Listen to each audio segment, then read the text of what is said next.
Wow, wow, wow! May magpapansit sa tanghon. May kasama pang kanton. Oh my God, this is my favorite. Favorite ng family to, guys. Kaya magluluto na naman si Lola. Ito guys, meron ng breast chicken na pakuluan na at atay ng manok. Meron na rin balun-balunan.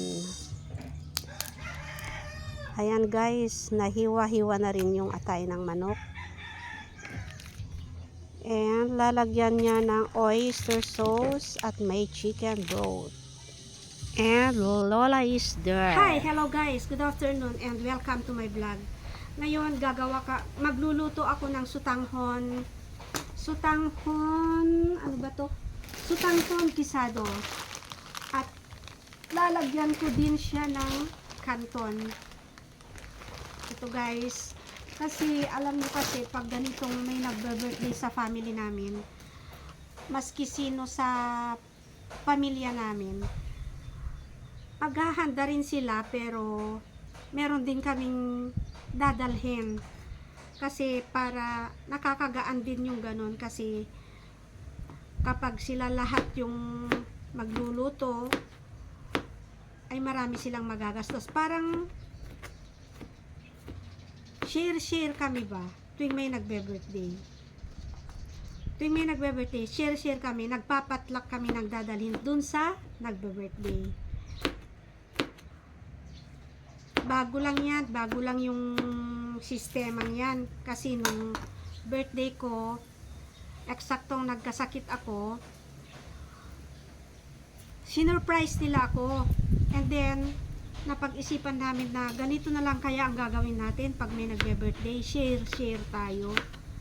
Ganun. Kaya ngayon, umpisa ngayon, sa birthday ni Gibson, ang gagawin namin, birthday, dalawa sila, birthday ni bayaw kong Saldi, birthday yung apo namin, bawat isa sa amin magdadala ng handa.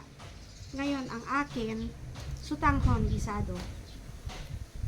Although na meron din silang handa, kaya lang dagdagan na lang namin para masaya, di ba?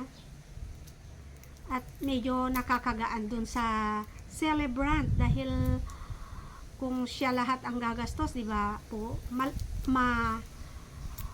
mabigat naman. Maski minsanan lang naman yun, kaya lang mas maganda kasi parang surprise na rin namin sa kanila kung ano yung i-share namin.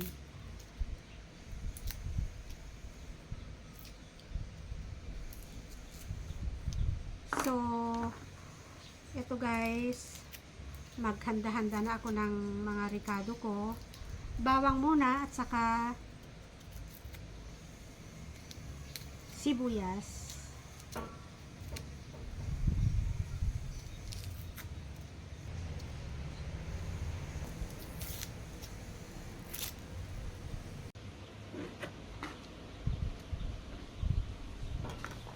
Ito yung sutanghon gisado, Ilocano version.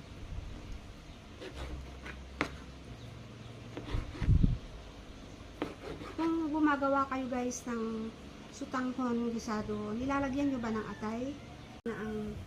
Tapos na ang balon-balonan at atay ng manok. Ito naman ngayon ang isunod natin, himay-himayin.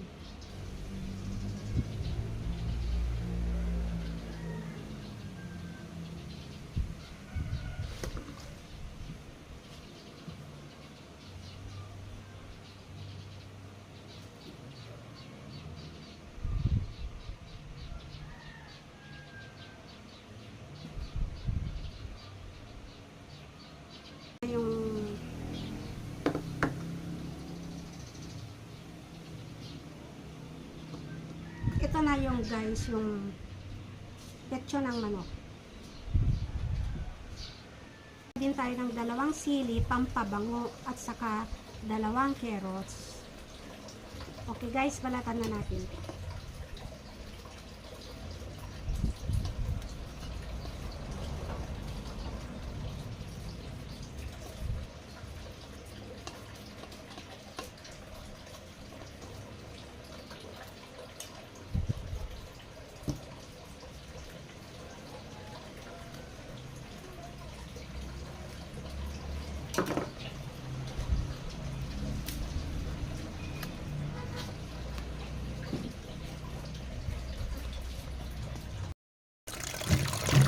Siyempre, gasan natin ang mga gulay bago natin hiwa-hiwain.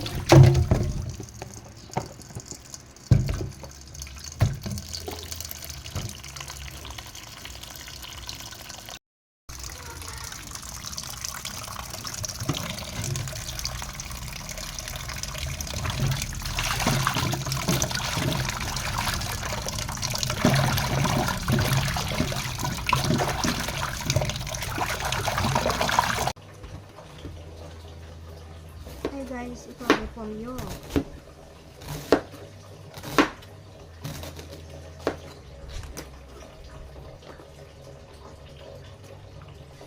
Ang repolyo guys, hiwain muna natin ng maliliit bago natin hugasan, or ibabad muna natin ng tubig na may baking soda. Baka kasi may spray ito eh.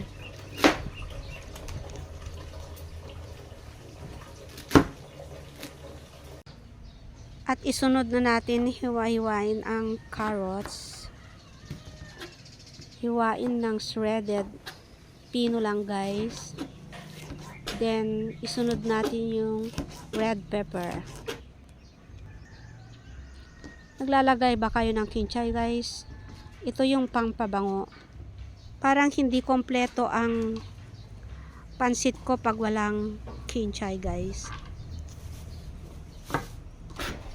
Alam nyo guys, mahilig akong magluto, kaya lang puro patsamba lang. Buti naman nakakatsamba rin. Lagi naman sinasabing masarap ang luto ko. Wow.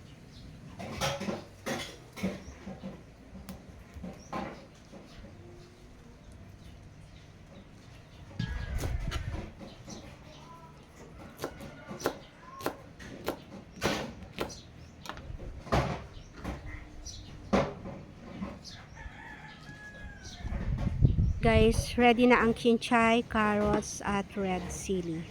Maglalagay din tayo ng atsuete, pampaganda ng kulay guys ng ating lulutuin. Alright guys, naigisa na pala yung gulay na ihanda natin kanina. I'm sorry, hindi ko na naipakita kasi masyadong abala, and lutong patsamba lang naman ito guys. And marunong naman tayong lahat magluto ng pansit, di ba? Okay na to guys. Mabango na at masarap ng tignan. Pwede na natin hanguin guys. And ito ang gagawin nating toppings guys. Okay guys, pakaluan natin mabuti yung balon-balunan, chicken breast and liver para masyadong magka-flavor yung stock ng ating lulutuin. Lagyan din natin guys ng chicken cubes. Pakuluin natin mabuti guys para masyadong magka-flavor. Paminsan-minsan guys, ihalo natin and i-check naman natin kung luto na yung meat. Sabaw pa lang guys, ang sarap na. Ang bango ng amoy. Continue muna natin pakuluin for about 5 minutes guys.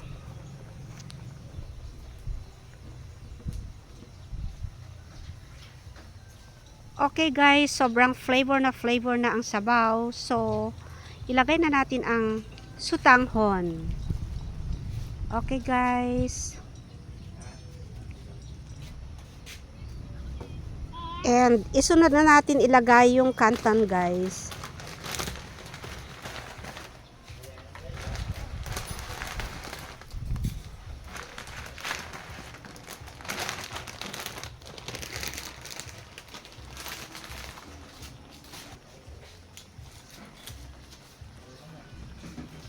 Alright, haluin na natin. I-mix natin mabuti.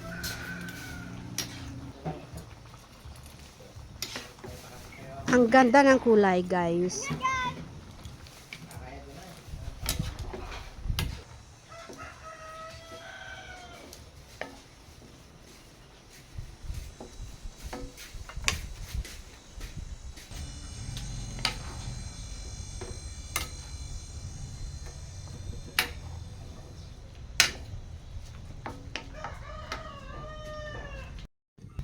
Maglagay din tayo ng fresh vegetables guys, katulad ng kinchay, carrots, at red chili.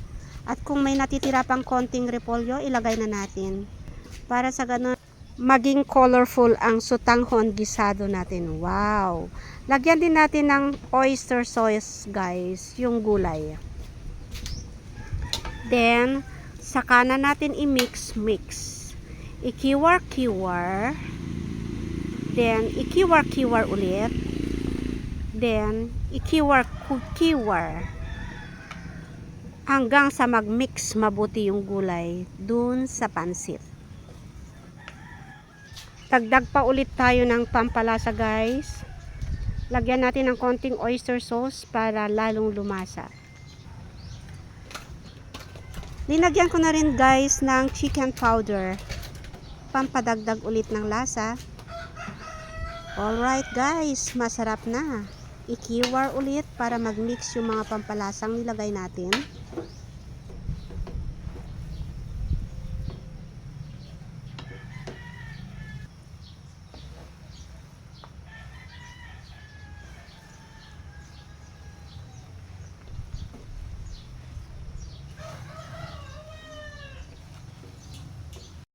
Okay guys, luto na at i-prepare na natin.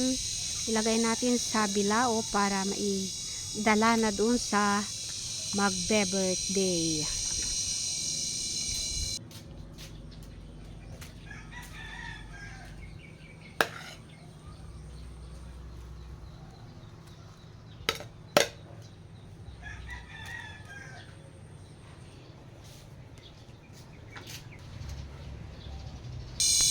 Tikman muna natin guys. Wow, sarap. Nagluto tayo ng pang toppings guys. So antayin natin. Kunin ko lang yung pang toppings natin. Okay guys. Ilagay na natin yung toppings natin gulay na niluto natin kanina. At kung nagustuhan mo ang video ito, please do like and subscribe for more updates sa susunod na videos. Thanks guys for watching. And ito na yung finished product. Okay, let's go now to the party. Makikita nyo na mamaya sa handaan.